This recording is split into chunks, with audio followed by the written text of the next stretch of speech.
Good morning. Hi there. Hi. How are you? I'm good. I just know you've been awake since 5 o'clock in the morning or something to that effect. How did you know? Because you told me that you get up basically at 5 o'clock and Oh, well, yeah. And your my wife my son before. is home sick today. Oh, So he was up at 5 in the morning with a sore throat. So it's fine. I think it's just a cold. Who knows? But he's pretty droopy. So he's home. He's missing his last day of school, unfortunately. oh, how old is he again? He's 10. So is that like fourth grade? Yeah, he's old for his grade, so he'll turn 11 in September, and he's going into fifth grade. Yeah. So unfortunately, yeah. So it was a very early morning, but it's okay. It's Friday. I feel like you know it's going to be a long day, but it's still Friday, so it gives you a little bit of like you can sleep in tomorrow. We have nothing on the agenda tomorrow. So it's like, I mean, not that we're really going to be sleeping in. We don't have to like, set an alarm, which is nice. So yeah, so things are good. At my summer class is almost over, which is kind of making my head spin. I have one more week. Was it a shortened class? Yeah, it was 5 weeks. So it was a lot. But it's one week. And I have the textbook open on my computer. It's like just waiting for me to get to it for this class, for my ethics class. So I plan to jump in, probably right after the class ends. I submit my final grades, and then I can focus on the material for my ethics class, which I was talking to a colleague yesterday about. And I was saying, my hesitation in teaching an asynchronous class was I was afraid students would have, kind of like a negative experience, like they wouldn't feel like they were being engaged, and that they had opportunities to engage with one another. And when I got the course evaluations for my asynchronous victimization class, it was all fives, like across the board, 5 out of 5 on all of the questions. And I was like, okay, well, I guess they had a positive experience. Which is really surprising because that class had the highest course evals out of all of my classes. Wow. So, Well, I'm sure that made you feel good. I was kind of surprised because I don't know, I guess as a student I never would have wanted to take an asynchronous class. But clearly there's a generational shift, and the students that are taking these classes like them. They like the format. And they do feel engaged. I mean, I'm assuming they're being honest in their responses, right? Right. So yeah, that does feel good. It's like, okay, I did something right here. And now I just need to make sure I can replicate it with this ethics class and maintain that level of engagement. I think that's really, really important with a course on this topic. Sure. So I was looking at the course map, the second one. Mm-hmm. Can I share my screen? Yes, let me do that. I haven't. Okay. I have it open, so I figured I would just share my screen. Sure. And I also, I found, and again, obviously, I don't mean to sound like I'm pushing something, although I kind of am pushing this one platform, right? Just because I really like it. But anyway, I did find examples of just what it looks like. So I can show that to you too.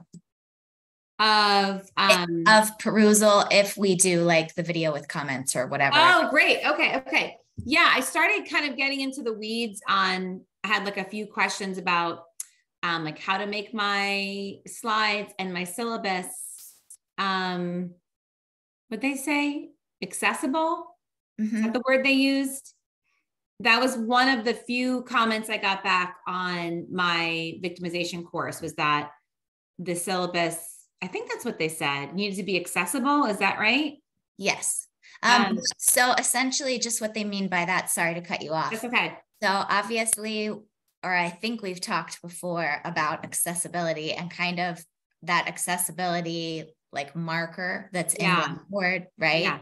So there's different ways of doing it. One, if you upload the document and it shows that it's orange or yellow, basically, then you can click on it and it opens up and essentially, walks you. Sorry, I just sucked down my coffee. Walks you through the process of how to make it accessible. So really what that means, and again, I'm not the expert, and you can send it off to, ATI basically to do it if you don't want to do it yourself, is that like, if you have a document and students are trying to work through it with whichever technology they're using, like a screen reader. Okay. And you need to have these little markers in there so that the screen reader knows like, this is a heading, and sort of like, this is a bullet point, and this is what your screen would want to go first. Okay. This is second, because it's helping to guide the screen through it. So kind of like if you were to have a website that you needed to make accessible for students, and, there were different things on that page, it helps the student know which thing you would navigate to first. It's like helping them understand the kind of like the organization of the page, but with HTML code. Okay. So that makes sense? Yeah, it does make sense. So now I have a lot of documents, obviously. Right. So sorry, just I'm going to cut you off a little bit again. So the expectation is not that you're going to make all of these documents accessible, right? Okay. Basically, it's just, there's the option, there's the possibility if you want to try to do it yourself, but ATI provides this service for you. Okay. And what is ATI? The Assistive Technology Initiative Office, basically. Okay. And so I can show it to you in that folder too. And if it's not working so well, then I can just send it to you. But I have a document that walks you through the process of requesting that your document or your resource be made available. And then you send it off to ATI and they make it accessible. And then they send it back to you and you re-upload it. Okay. So that's not something that you have to know how to do. It's just something that needs to be done before the course starts. Okay. So why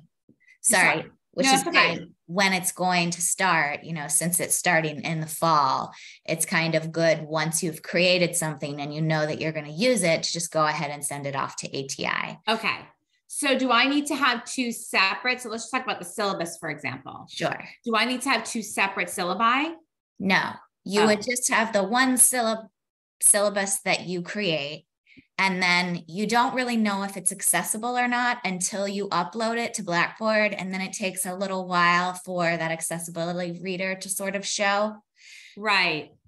Okay. And so let's just assume that my syllabus or some other document that I'm posting is not accessible. So this one is not, sure. Right? So if I send this off to ATI, do I have to delete this one and upload the other one for everybody? So in other words, the students that don't need the document accessible, can they still use this one, or do I have to use the accessible one for everybody? You want to have the accessible one for everybody. Okay. Not this other one. So will replace this one. Okay. So if you click on that orange symbol right now, if you want to, just click on it.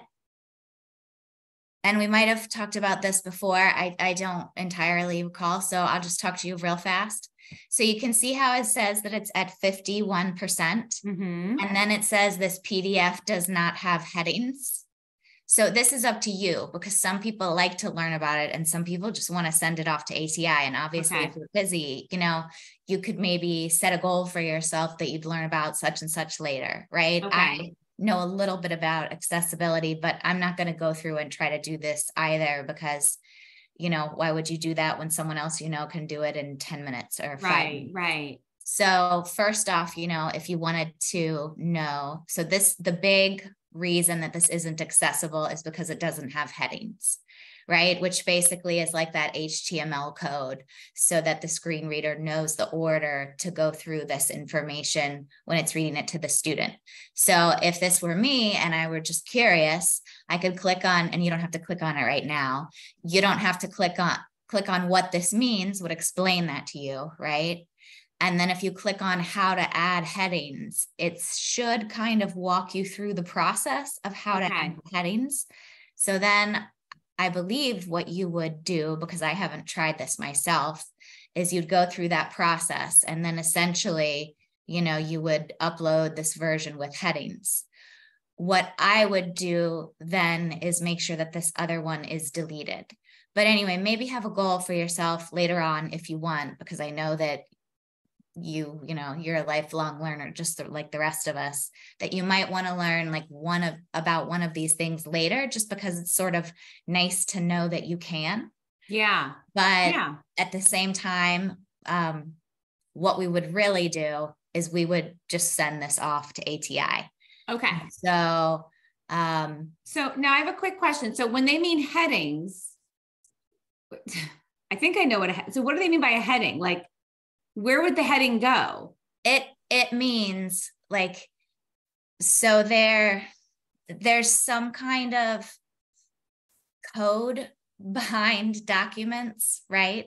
And I don't know a lot about it. So they don't mean headings the way that you're thinking so much. Okay. It's more like, so if this is a Word document, right? And you were to go into Word and create a document, sometimes when you're formatting things, you've got them created as a heading or something when you're creating that document in Word. So there's something up there where you can then identify certain things as headings, as a formatting feature. Okay. So it's something to do with the formatting. Do you know what I'm? No, I don't, but it makes sense. It's obviously something I've never done before. Now I'm wondering, is it more accessible to have a Word document than a PDF, or it doesn't matter? It doesn't matter. Okay. Well, so like typically what we would recommend sometimes is, like with the syllabus, to have it uploaded both ways for students, as a PDF and, as a Word document. I don't actually know why they honestly want you to have it both ways, but I'm sure sometimes, with PDFs, sometimes they have their own like weird formatting. I don't know if you've ever tried to change anything in a PDF. Okay. So maybe that's why, but at any rate, this isn't something that should be a big burden for you. Okay. The only thing to keep in mind is just that since your course is going to start in the fall, we want to make sure that everything is made accessible. So you don't need to send over each document one by one, but just maybe keep in mind, so let's say that you've created all of a certain type of activity that are going to be Word documents or something, then you could send those over together. Or, so if you're creating one set of PowerPoint slides, you don't necessarily need to send one at a time over to ATI, but maybe just start thinking, we want to at least start thinking about 3 weeks or so before the course starts to send these things over, just because, as you can imagine, ATI is inundated with requests as you get closer and closer to the end of one semester and the start of a new one. So they typically say that they need about a week turnaround time, but I think of it as being a week when they're not busy. Yeah. Right? Okay. So it's just a little bit nicer to give them a little bit of additional time. And if you're sending them everything for your course all at once, that's a lot, Right. So obviously I'll have the syllabus done first. And I guess I'm wondering, everything else will be in Blackboard. Like everything will be directly entered into like the journal or the discussion board, the quiz. So is that automatically accessible because it's entered into Blackboard? If it's just directions or something like that, yes. Okay. And then the actual, like the prompt for the journal will be entered into Blackboard, the prompt for the discussion board, all of the quiz questions. So there's nothing for me to do there. The only other piece to the course that will likely need to be made accessible are the PowerPoint slides. So each week then, so for all, let's say there's like 13 weeks of slides, let's say, or 12 weeks of slides, I need to send all of those over to ATI? Yes. Okay. And I think, and I can check, I don't know how you feel about this, but I believe that ATI actually has some like PowerPoint slide templates that may already be set up to be accessible. And then you can sort of just plug in the information there. Oh, that's interesting. Yeah, that would work for this class because I haven't created the slides yet. I guess my victimization slides, I would have to send over because that's also going to be taught asynchronously in the fall. So I'll have to send them all the slides I have created. Now, would you suggest, so I have like a running like document of all my victimization slides. It's probably like 250 slides in one PowerPoint presentation. And then I divide it up into weeks. So what's easier for ATI, getting one lengthy PowerPoint document or getting like 12 different PowerPoint presentations that are like 20 slides a piece? Well, honestly, if you're basically telling me that, so you don't provide that whole thing to students with all of those, right? No. So I keep I have a really long PowerPoint presentation with all my victimization slides in one presentation. And then I copy and paste them into individual weeks for the students. So I'm wondering what I should send over to ATI. Well, first off, I believe that, well, actually, I know that there's a limit in terms of like the megabytes that you can send in an email to ATI anyway. So, and maybe it's like 8 megabytes or something. Okay. But you can send a certain amount of documents at one time, and then you just send the others. Okay. But, so I would just send them separately. Okay. All right. Okay. Yeah. If you have a template that I can use to start the ethics slides, I would definitely consider using it because then I don't have to send it over to ATI. Is that right? That is my understanding. I haven't used that template myself. So I believe that what I can do after this meeting then is one, I will check on their website because I think that they have examples there. Okay. And I believe that there might be another instructional designer that sent me some of those a while back that were basically, kind of like placeholder slide decks that had already been created that were accessible. I would imagine that if you're using it though, depending on how things are moved around, because we're not all formatting experts, right? It might still need to be tweaked a little, but then less so. Okay. Like when you're formatting a document and you do something differently than someone else. Right. Okay. Yeah, that would be helpful if there was a template I could at least consider using. And then if not, I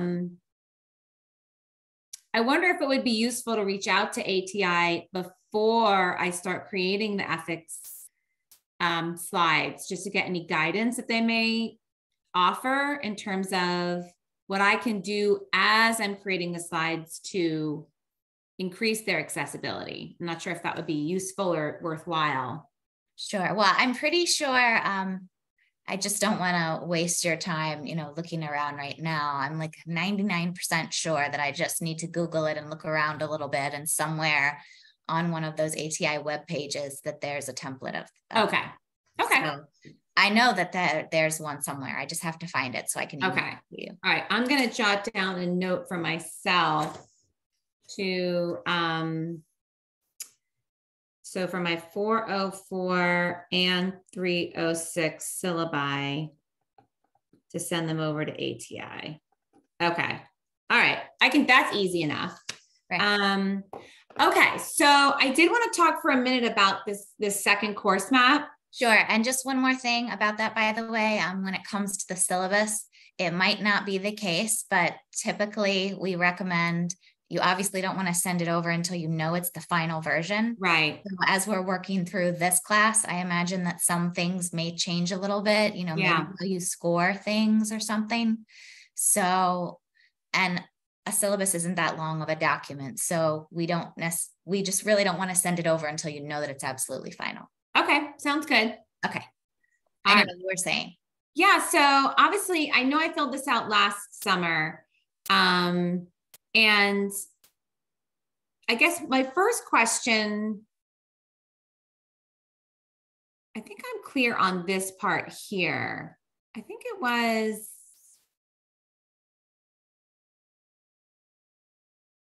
hold on, I was just looking at this.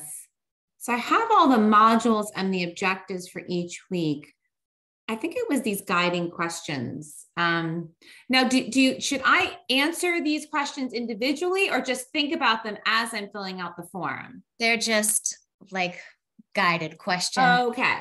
For you to think about as you're filling out the form. Okay. I think that was my main question.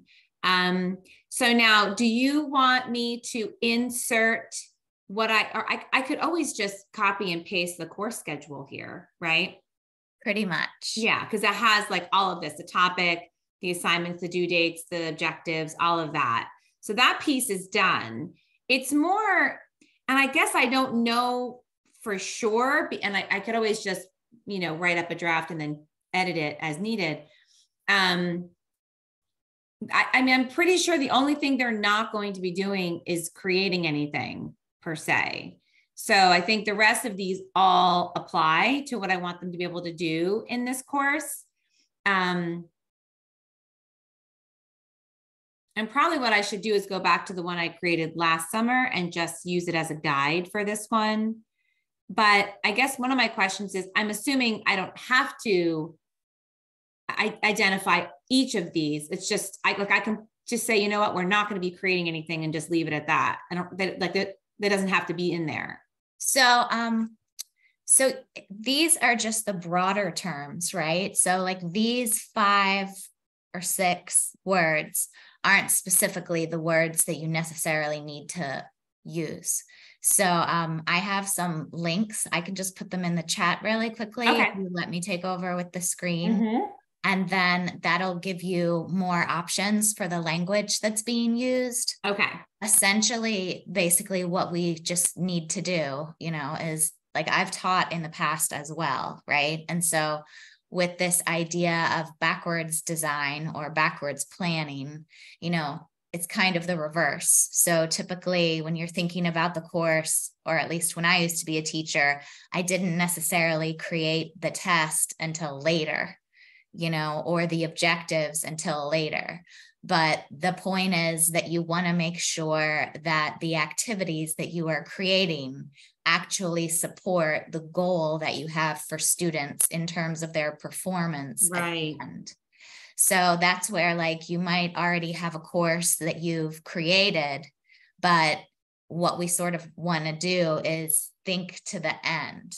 So like by the end of week 1, how should students be able to show you that they can do a task?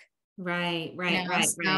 So like with remembering, is that going to be like with these remembering and understanding, maybe you want for them to be able to define a specific term.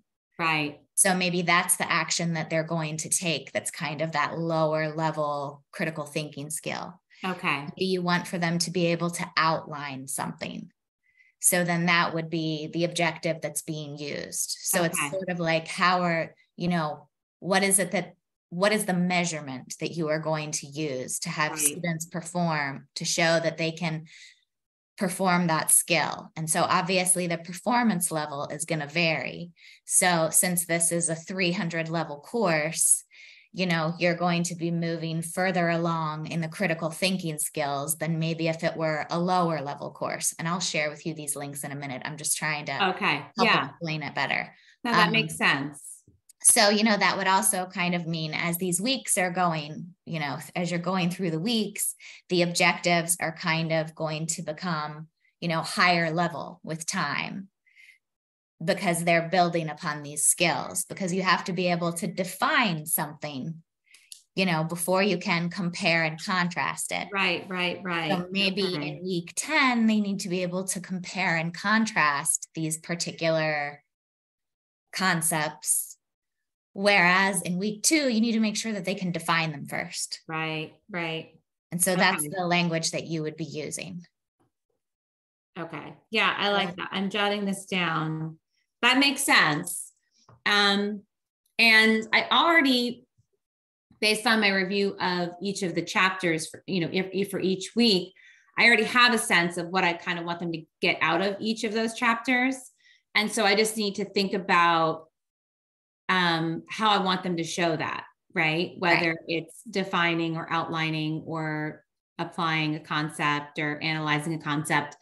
And that's the piece I haven't done yet. So, and now is this exercise meant to go like week by week for each of these types of learning? So typically we advocate for you having objectives for the week, right? Right. So at the beginning, when they are, I just, huffed it down the coffee.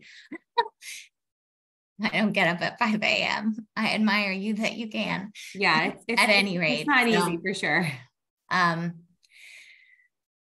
good example is lots of times a professor will have an objective as, understand X, Y, and Z. That's pretty subjective, right? Mm-hmm. How can you tell whether or not a student understands something? Right. So that's not the specific word that we would want to use. So, can you analyze such and such? So that's obviously a harder word. Anyway, let me switch over and I can share my screen. And okay, here, I'll stop sharing. And then I can go back to this form on my own. Go back, because I sent some of these to Azine earlier, but I don't think I sent them to you. Okay. So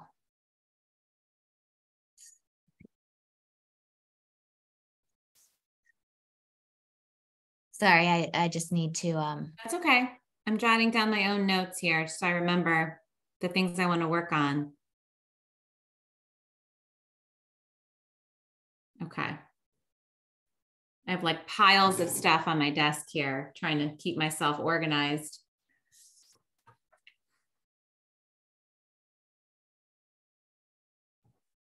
Oh, here, they're these right here. So I did send it to you. I think you did. Yeah.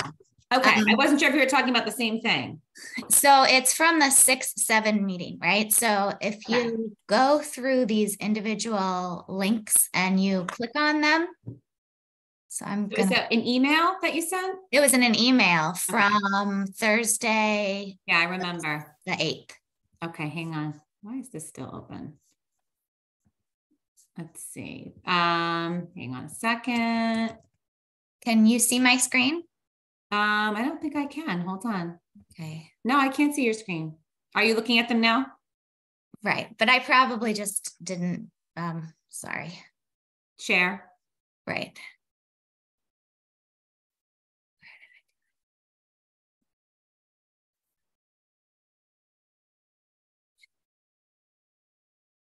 Okay.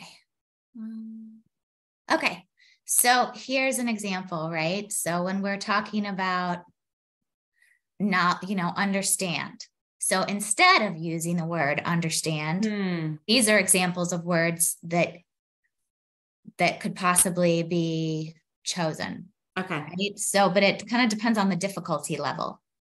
Because when we think about Bloom's taxonomy, what's like, obviously, before students can think critically about something, they have to have a basic awareness of it. Mm-hmm.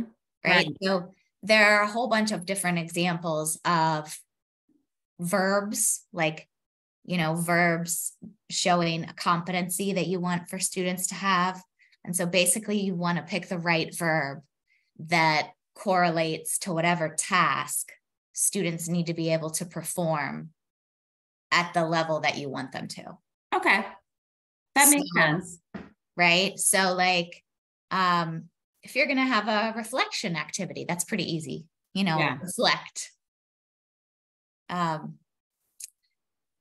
So I don't think I've ever used the word distill. Well, some of these, right? I gave you a lot of examples. So just because it exists doesn't necessarily mean that you want to use it. Yeah. No, I see a bunch of words on here that I think make the most sense to use. So And Okay. that's just one of them, right? So that's why I sent you those 4 different links, Yeah. because it's not like, I mean, these words could vary and there's still a human being that created these. So some of them might make better sense to you and me than others. Yeah. Okay.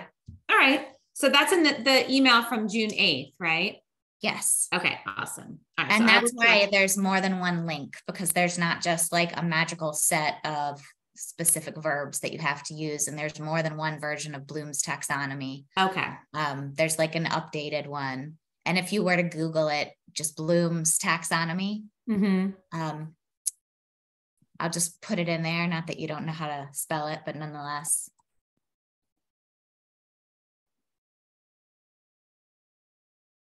If you Google that, and verbs, there'll be a whole bunch of different things that will pop up as examples. Okay.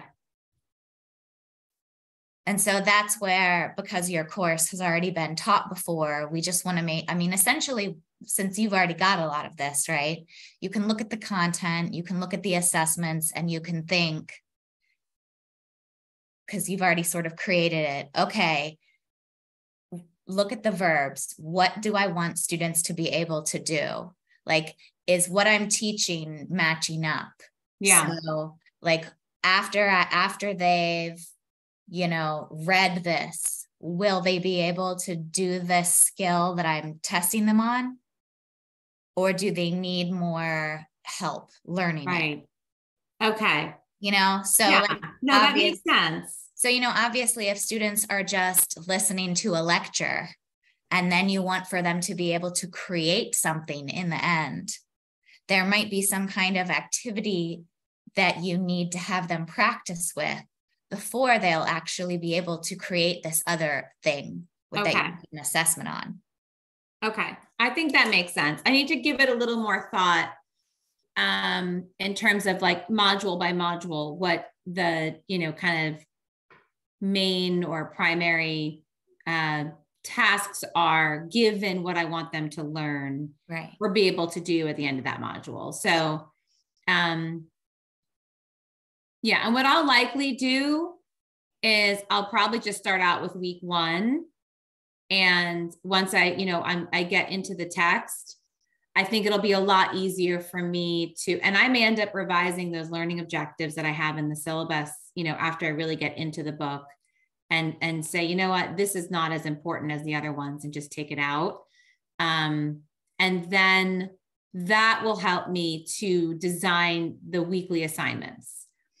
And also the quizzes as well, right? Because they're going to have a quiz every other week. So that's where you'll get like the, define, summarize, or whatever those are the lower level kind of, do you know what this thing is or not? Can you, give me an example, right, of this thing, whatever it is we're talking about.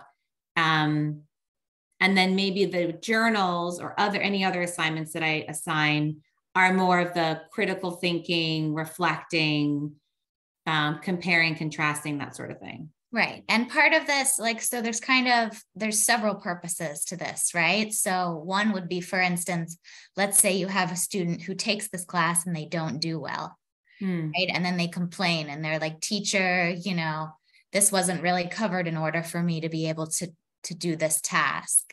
Here's this objective up here that you have but you didn't really teach me how to do it. So that's kind of making sure from an accountability standpoint that students know how they're going to be tested, right? And then that you're preparing them for that. Yeah. And then the other thing too, like you and I are discussing, is there's something called an expert blind spot. So that idea is you may know all about, criminology, and maybe it's like we had this task when we were learning how to be teachers where you had to write down every single step about how to make a peanut butter and jelly sandwich, right? And if no one had ever made a peanut butter and jelly sandwich before, you'd need to list out the ingredients first so that the person can go to the store.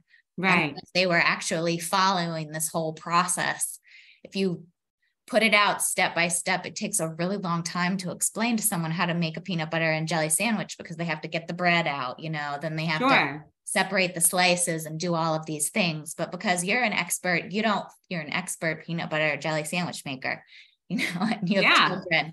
So for you, it takes 2 seconds.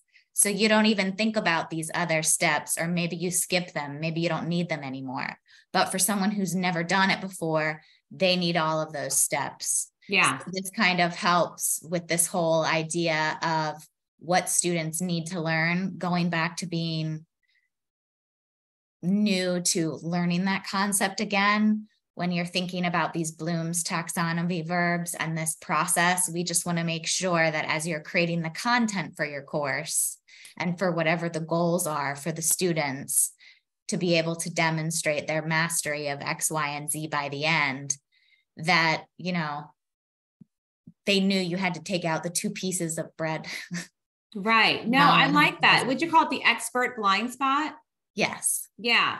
And I've definitely come across that in my social inequality and crime class, because I'll talk about intersectionality, and I have to assume that there are some students in the room that have never heard that word before. So for me, it's like, obviously, you know what this is, right? Like, that's what I'm thinking in my head, but then I realize that a lot of students don't. And so I know that in an ethics course, there are going to be a lot of terms, especially in the beginning of the course, that students have never heard before. And I probably haven't even used these words in a number of years because I haven't taught ethics in a long time. So they'll be, newish to me, and certainly very new to them. So I have to kind of go in, especially knowing I won't be in the classroom with them, to assess their level of knowledge. You go in knowing that they likely have never had experience with these terms or these concepts. So I have to think about that. That's, just kind of going into this course with that mindset. So I think it's really important, as you said in the beginning of the course, to focus a lot on definition, define, just like, do you know what these things are? And then, kind of evolve into more advanced assignments, or, more complicated work that they could do with these concepts. So I think that's really important in this class in particular, because I think they're going to be coming in with very little knowledge. And you could even maybe feasibly, because I think we had talked about a pre-course survey, right? So it depends a little. Yeah. Maybe you could have one question, and maybe there are 5 concepts that are really important that obviously if there's a prerequisite to the class, then they should already know X, Y, and Z. But maybe there are certain things that students struggle with, or you're not sure how much they know about it. So you could even have a question like, how familiar are you with these concepts? And then put the 5 most important concepts. And you could say, have your choices be never heard of it before, somewhat familiar, very familiar. And that would kind of help you in the beginning. I mean, and that way you would know how much you need to cover it. Yeah, I think the trick, and I have a pre-semester survey, I think I called it. I have it, just a draft of one built into the course. It's more based on what we talked about last week with regard to, what types of assignments do you find that you learn the best or most enhance your learning? What communication styles do you prefer? Any challenges or circumstances, that sort of thing, that may impede your ability to succeed in this course. I'd probably create a separate, maybe week 1 or week 2, I don't know, whatever you call it, assess, I don't know, I have to come up with a name for it. But the challenge, I think, is that the only prereq for this class is CJ 100, which I think is just Intro to Law and Society. And that's a course that can be taught by anyone, including adjuncts. And there's a lot of variability in terms of how that course is taught. There's not a lot of consistency. And so some students may come in with a really strong foundation and other students will not, depending on who they had and what book they used and how much they were challenged and, you know, what modality they took the course in, right? Whether it was virtual or in person. So there may be some benefit to doing some type of kind of pre-assessment in terms of what they know. Yeah, I'd probably make that a separate, sure, you know, survey, I guess. And just have to think about what questions would I want to ask them, knowing that, you know, there are probably, I could probably be 100 question survey, right? Like, do you know this? Do you know that? Have you heard this? Have you heard that? Well, that's about kind of like big ticket items, right? Right. And then another possibility would just be, because we're just generating ideas too, right? So I believe that it's called a jigsaw. I don't know, I'm not 100% sure if I have the term right, but basically it's kind of when you assign students a certain topic and they kind of teach it to each other. Yeah. So you could possibly have some kind of group activity there in the beginning where maybe there are like 5 different concepts that you want students to know a little bit about towards the beginning of the course. And you could have students be in groups, and maybe their job would be to teach the other students in the class about it. And we could talk about how to do this. So you could have those 5 terms up there. And so, and maybe what you would do is you'd have those 5 terms up there. You could give the different groups an article to read about that particular term or topic. So then the people that are in that group, like if you said you have 50 people maybe in your class, right? So maybe, well, 10 people in a group is a lot, but nonetheless, you know, a certain number of groups, and then the group would be assigned to one of those topics or terms. And then whichever topic or term that they were assigned to, you could maybe give them an article to read about it. And then their job would be to maybe create a brief little PowerPoint presentation that the other students at the end would then need to review and, I don't know, have a question about, or like a reflection in the end. Right. Or bring in a real world example of it. Right. Or something, so that part of the onus is on the students, you know, the students in that group. And we can hammer this out more because I'm just thinking in my head. But there's that too, so that you're not necessarily creating something that's 100 questions. So maybe just with your experience having taught this before, like what are some concepts that's, like you had said, that students maybe struggle with a little bit that you could highlight more so at the beginning, but assign as an activity to different groups of students where you would provide these groups some guidance, some information, so that they're not just Googling all over the place, right? Because not everything Google's true. So you would give them some sort of resource to learn about it.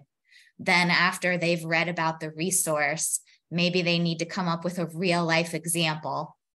And then they would share that real life example with the other students in the class. And then to make sure that the other students in the class did it, you know, maybe you would then assign them a reflection activity as a journal. And that reflection activity could be, you know, what's one thing that you learned from this activity? What's one thing that you have a question about? And then even like, did you like this activity? How would you have liked this to have been taught differently? Yeah. Just so that there's a little bit of a basic awareness. And can that be done asynchronously? Yes. Okay. So we can assign students to groups, right?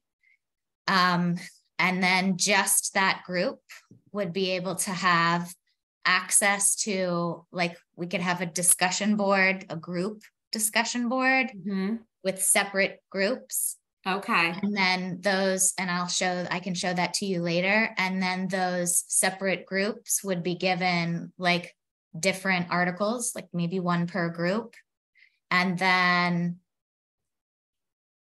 after, you know, they have worked on whatever it is they're going to create to share with the class, then perhaps the journal assignment would be for after the students have looked at each other's brief little presentations, because we don't want this to be something crazy. Like maybe you need to create 3 PowerPoint slides to teach, right. In the group. And maybe if there are 3 people in that group, each one of them needs to create one of the slides. I mean, we would need to think about how many students are in right. 50, but we're just talking about it. Right. So let me think on that a little bit more, so that it's more organized, but that would be a possibility, so that you're still giving students some kind of resource, but you don't necessarily need to do all of it yourself. Okay. And then is there a way for those groups to then share what they've done with the rest of the class? Yes. Yeah. They would do that. They just wouldn't do it within their separate group discussion board. So the separate group discussion board is that place where only those students can access information. Right. But then we would have a way where they could just then on the regular discussion board. Anyway, I'll figure out how to set it up. Okay.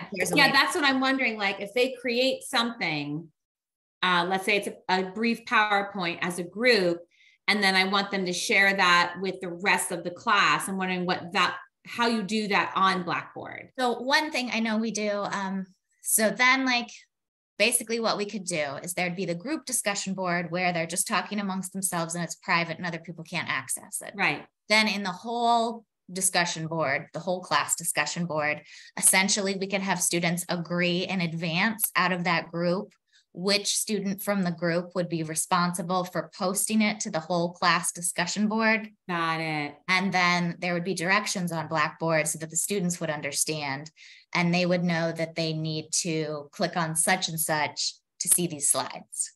Okay, so the student can put the slides in their discussion board post. Yes. Yeah, like as a whatever, just they can add stuff like that to their discussion board posts. I've never added a document to a post before, but I think they have. I think I know they have. They've put like links to articles and that sort of thing.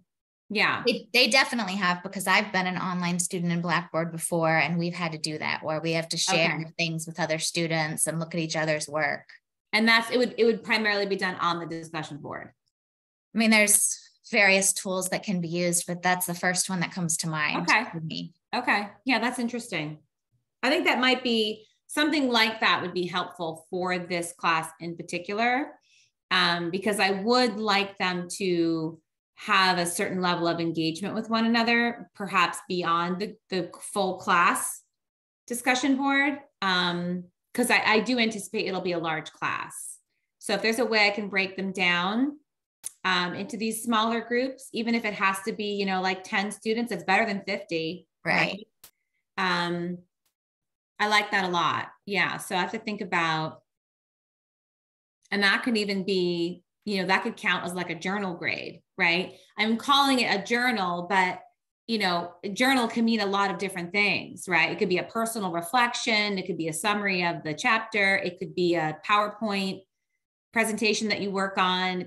For me, it doesn't matter what it is. If I just can call it a journal, that way, every week you're going to submit a 10-point assignment that we're calling a journal, but it may look different every week. Or in this other class, we did something called participation activities. Okay.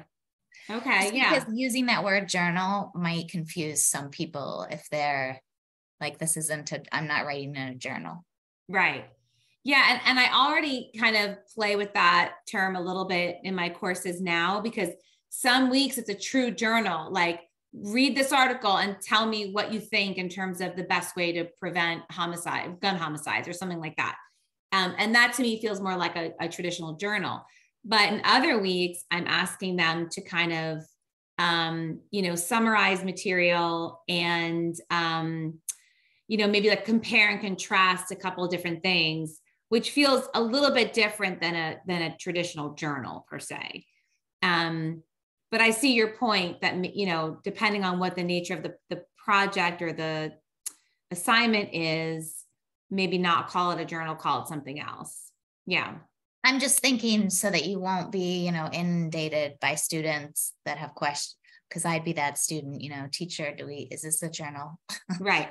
And I would definitely make that clear in my review, like in my video review of the syllabus, and say, okay, this is a weekly journal, your weekly assignment. We're calling it a journal in Blackboard, but it's going to look different every week, right? So you're going to the journal, link to submit it, but some weeks it'll be a reflection, other weeks it'll be this, and other weeks it'll be that. Just kind of let them know ahead of time. It's not going to look the same every week, but they'll access the assignment in the same place.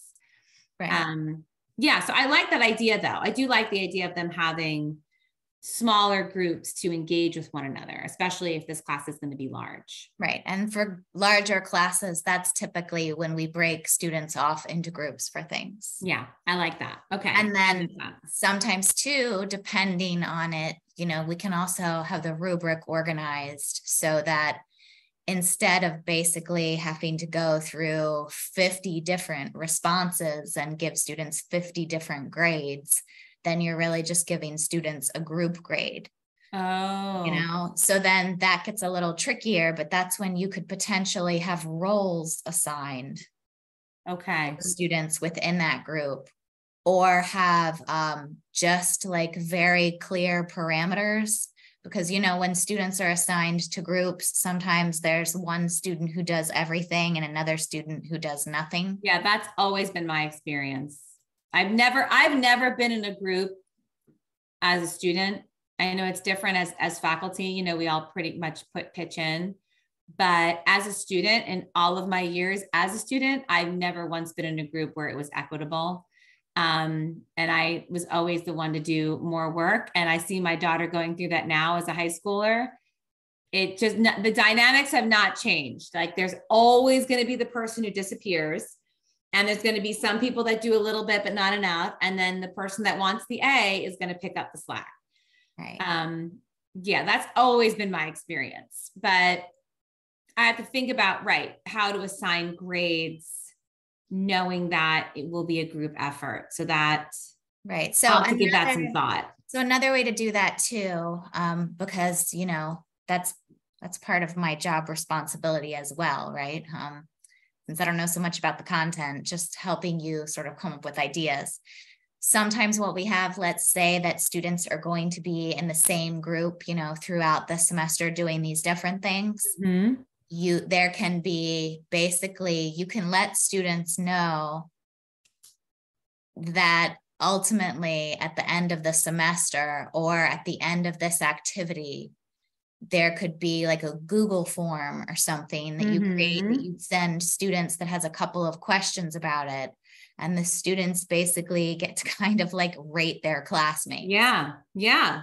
No, I like that. That's the accountability piece. And then that would impact their grade. Yeah. And you wouldn't necessarily have students' specific names on there, but like that holds that accountability a little bit more. I like that. I also like the idea of them staying in the same group all semester, because then it gives them an opportunity to, get comfortable with each other and create more of a sense of like a smaller community amongst them. So I do like that a lot as well. Yeah, this is really helpful. So really the trick for me, I think, as I said last week, is to immerse myself in the course material and really get a sense of what I have an overview of what I want them to do every week, which I put in the syllabus, but I really don't know like exactly, because the chapters are very dense. And with any course, you always have to prioritize some material over others. You can't cover everything. You can't quiz them on everything. You can't give an assignment on everything. So I need to think, strategically about what I want to pull out from that material and highlight in a discussion board or a journal or the biweekly quiz. And for that, it requires me to get into the textbook and figure that out. So I'll definitely make that a priority. I mean, likely not next week, because my students next week are submitting their last writing assignment due Friday, a week from today. So my goal is by next Saturday to have all of their grades submitted, so that by the time Monday rolls around, I can really be, you know, knee deep in the textbook on this course, and at least flesh out week 1 in terms of discussion board prompts, group activity, journal, quiz questions, like the whole thing, and just like see what that looks like. And then if I like it, then replicate it for the, you know, the subsequent weeks. And then also textbooks, depending, you know, sometimes within that textbook, within those chapters, sometimes there are objectives that are already written. Yeah, there are. And so there's a lot there, and I will likely pick and choose in terms of which ones I can measure or want to measure. I think there's going to be more each week that's in the chapter than I can realistically, you know, right, highlight or measure their assessment, their knowledge of. Right.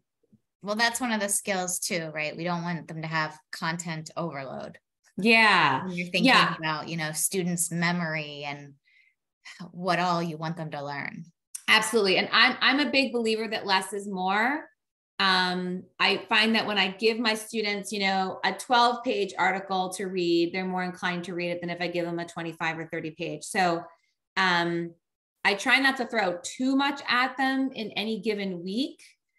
And I know that they appreciate that, because they'll tell me, you know, in an in-person class, you know, I was able to do this assignment and do it well because I didn't feel overwhelmed by it, you know, and I have a 35-page article I have to read for my other course.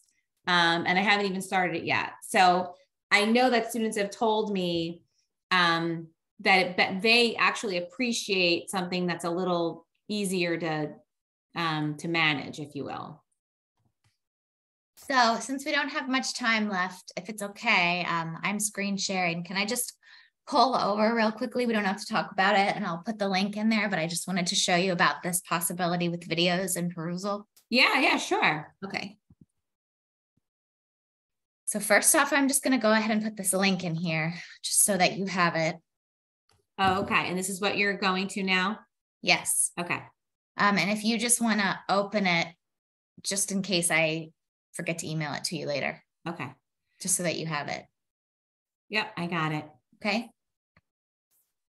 Because whenever I have meetings with this expert, I record them. And so I don't always know what's in my, I have to go through a lot of them. So anyway, this is basically what it would look like when the student opens it up. Okay. So this is if the student were in Perusall. This is what your video would essentially look like. And then you can see that there are all these yellow little dots, right? Mm-hmm. So the yellow little dots are when the students make the comments, but the blue little dots would be if you had added a comment. Interesting. So that's how when it's playing, the students know that they need to click on one of these dots, right? So like if your video is playing, they would kind of like bookmarking. I don't know if you reviewed that bookmarking document or not. I did. But like, so when you're bookmarking, you have to pause the video, right? Before you add a new chapter. Right. So here it's sort of the same thing where you would want to pause the video and then add a comment when you're creating it. So that's if like the student is making a comment. Okay. And for you, you would already have put some comments in here. So what the student would then do up front, there's not an example, a lot of the blue ones, and you wouldn't have so many, but the student would see this with a couple of blue dots at the beginning. And so then they would know to click on the blue dots to be able to see your comments. And are my comments video comments? So your comments would be when you open it up to the side, you know, like here, what does the speaker mean here? It's a text comment. Yes. Yeah. Okay. And then they can say, I think the speaker means this. Okay. And so in a course with 50 students, you should be getting 50 comments. Sometimes. Depending on whether or not you want them to actually comment. So there's another feature up here where like students can't see anyone else's comment until they've replied. Yeah. The same kind of thing like with the discussion board. Right. But if I required them to comment, there would be 50 comments. Yes. Okay. And then where it says all comments up here, there's a drop down that you would then see. And so Perusall also has a way to kind of help organize all of the comments so that you're not just scouring everywhere for information. Okay. So it's like categorized. Okay. I don't know if there's an example of that per se, but then that way, you know, you can see this is what it looks like when there's this, I don't know if you call it a running thread, but, and then there are data analytics basically that you would click on over on the side, and we can talk about that more. And then you can see just like the level of engagement that students have had with the video. Okay.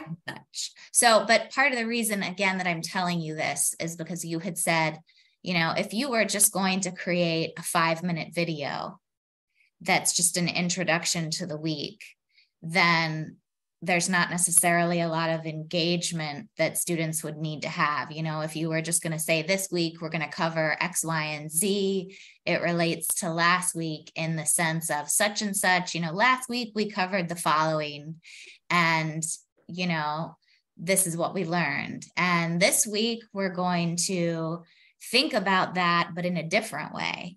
Right. It would just be a little like brief introductory video. I mean, what would you have students comment on about then? But in this particular case, if you want to make a video that's a little bit longer, right? Like maybe 20 minutes or so, or even 40, you know, we try to not keep it too long. Then that way students actually have to stop and process the information and ask questions or think about it a little bit more. Right. This tracks their engagement. So that's kind of why I'm in favor of this if you want to have a longer video. So, yeah. You know, with the bookmarking, which of course is just one option to help organize the information for students, but that still doesn't really give them a place to comment on the lecture. Whereas here, if you're putting it up in Perusall, they have a way to comment, and you can also know exactly, like you would be able to see based on the data analytics, okay, you know, at this point in the video, I have a whole bunch of comments from students and they seem really confused.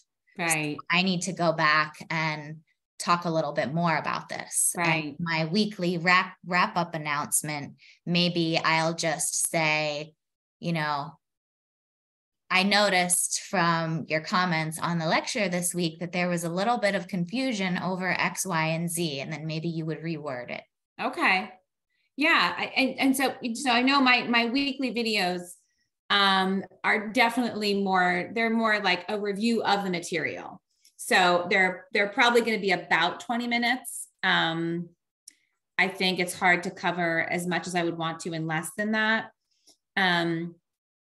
So I will think about kind of the best way to engage students in those videos. I do like the bookmarking feature a lot. I think that's super helpful. And I guess an alternate to this would be, and I have to give this some thought, is if I do the Kaltura video, which is 20 minutes, and you've got the bookmarks in there, and maybe in addition to like, okay, now we're talking about this topic, one of the bookmarks is kind of like discussion question number 1, right?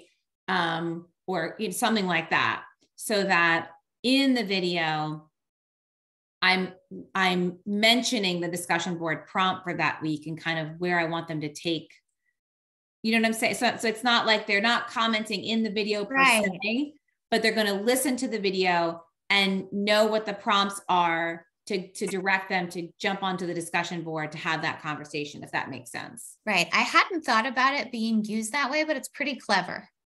So I've never done it before, but I'm just thinking, another way to engage with them in this kind of asynchronous, world that they're going to be in. I know they watch the videos because my students tell me, I love the videos, like give us more videos. So I know they're watching them, but maybe to make them even, a better experience for them or more interactive experience is to have a bookmark, discussion question number 1 or prompt number 1. And then, introduce them to the prompt, relate it to the material that I'm covering, and then encourage them to jump onto the discussion board, something like that. Right. Or instead, and maybe instead of saying like discussion prompt number one, I don't know, that just sounds a little weird to me from a student perspective. You could say like discussion focus. Right. Right. And then that could be, and then that way, if there's a 20-minute video, you know, then students would know, maybe you almost have it like this. So let's say, because we like to give students choices sometimes too. Mm-hmm. I'm just thinking. So let's say that you, and obviously I don't know what your videos cover, but let's say that maybe you have, and we got these 50 students, but we'll figure that out later. Let's say that you have like 3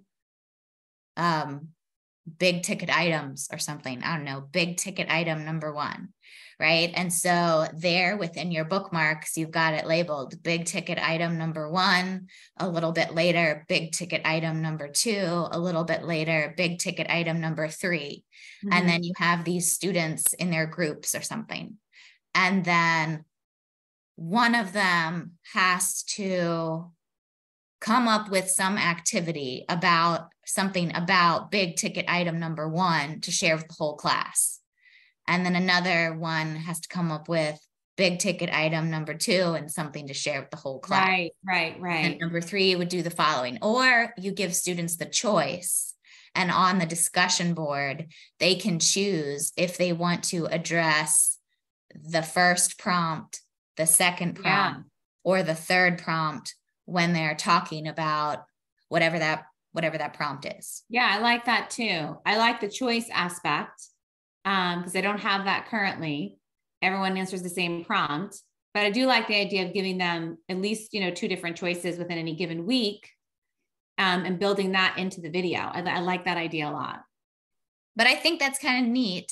That's a different way of doing it than this way, because then when they go back and they're choosing how, basically whatever the task is where they have to demonstrate what they understood here, then they're not searching that whole video, and they can just go back directly to where that is, and they know what that concept is that you're mentioning. Yeah. Yeah. And maybe it could even be, a little generic in the sense that whatever your prompt is could apply to all sometimes, where maybe they're choosing discussion item number 1 or concept 1, concept 2, or concept 3. And then it's kind of like a reflection where it's sort of like that KWL chart, right? Mm-hmm, what was one thing that you wanted to learn about this concept? What is one thing that you've learned about this concept? And what is one question that you still have? Yeah. Yeah. I like that. I like that a lot. And then maybe, with your wrap up announcement at the end of the week, then you can yourself personally say, this was what I wanted you to learn about this concept. Right. And even with their discussion in that particular case, maybe they just get credit for having answered it, right? So they could have gotten it wrong. They could have misunderstood it. If you say, what is one thing that you wanted to learn? What is one thing that you learned? And what is one thing that you still have questions about? Even if they got it wrong, they'd get some kind of a participation grade just for having responded to those 3 questions. Right. It sounds more like a participation grade than an assessment grade. Right. And then later at the end of the week, you could have a quiz about all of this stuff. Yeah. Yeah, I like that. I do. I like that a lot. But maybe the wrap up, but maybe like you would have a little bit of an intervention beforehand to make sure that some of this had been clarified before you give them a test or something. Right. Yeah, I think that's why I'm doing the biweekly quizzes in this class, because the material is so dense and so much of it is going to be new to them, that I worry that if I, do a mid-semester quiz, they're not going to do well on it. It's going to be, 6 chapters of material, and it just won't go well. So, I think now I'm going to stick to the biweekly quizzes and not do weekly quizzes, but I know some professors do weekly quizzes, and in their asynchronous courses, I just kind of like, okay, let's do a check-in at the end of the week. And, what did we get? What didn't we get? I don't think I'm there yet, but I do like the bi-weekly quiz option for that reason. Like, let's just kind of check in. And if you're doing well in the quizzes, then great, we're going to move on. But if you're not doing well in the quizzes, I feel like we need to hit the pause button here and think about a different strategy. Right. But I think that's really creative with the bookmarking, honestly. So like from the perspective of if I were a student. Yeah. Okay, good. I like it too. There's so much information sometimes, and you're just trying to figure out, what am I supposed to be learning? Yeah. Yeah. Or what do I really need to focus on? I think that's something my students ask a lot is, okay, there's a lot in this chapter. You know, what do I need to focus on? And obviously I'll give that to them in a study guide, but that doesn't come until right before the quiz. So it's helpful for them as they're going through the material that week, being able to kind of highlight, right? Almost like going through the chapter with a highlighter, like I used to do, and figuring out, okay, I'm reading the whole chapter, but I'm gonna mainly focus on these 5-6 things. And the bookmarks, I think, are a great way to kind of just check in with them and say, okay, so whatever the concept is I just discussed, here's where I want you to go with it on the discussion board or something like that. Right. And even with what we're setting up in terms of the structure, you know, when you're uploading these slides in the directions, it could say something to the effect of, you know, these are the 3 themes that will be the focus in this lecture. Yeah. At the, you know, at the end of this activity, you will need to choose from one of these 3 themes to respond to on the discussion board. And you can even have it up there, what those questions are. Yeah, like in the beginning. Right. But we would want for there to be some kind of, hopefully something built into there. I mean, part of what I liked about Perusall is that you could tell whether or not students had watched the video to the end. Okay. But again, like this bookmarking, because I don't want to, you know, there's other ways of doing it. This bookmarking idea that you have where you can use the bookmark to actually highlight, this is important. Right. That's another way of doing it. Okay. All right. I like that a lot. And I jotted down a bunch of notes here that I'm going to look over. I know I have another meeting in about 1 minute, but if in the meantime, if you do happen to find that template for the PowerPoint slides, I would love to take a look at it, especially since I haven't created any PowerPoints yet for this class. If it's something I think I can work with, I definitely will, because then that saves some work on the tail end of things. It's already, you know, ready to be uploaded when it's done. Sure. I'll send it. And also,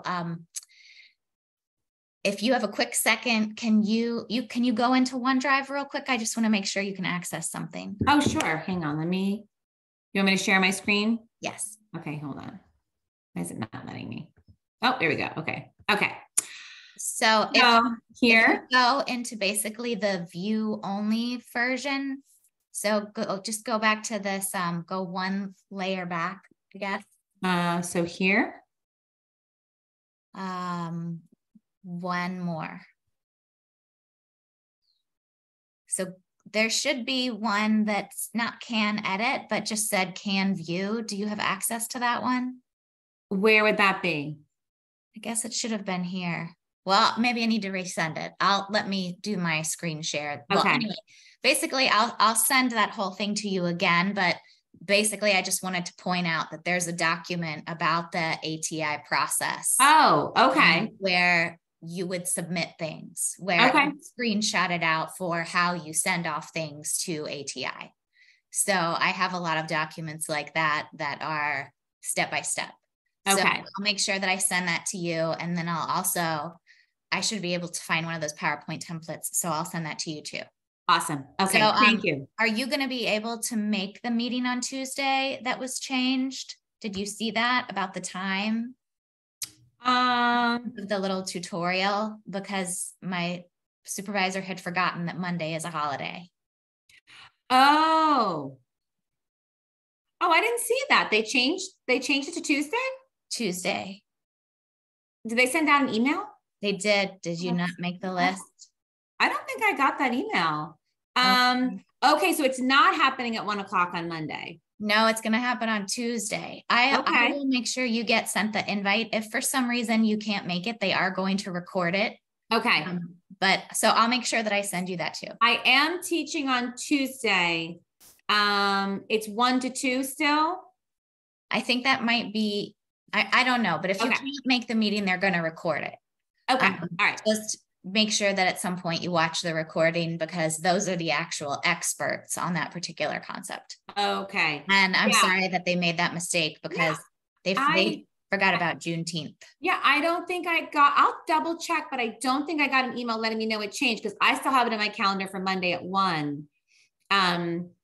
I can always reach out to Charlie though, or no, is that not the right person? No, that's exactly who you Okay. All right.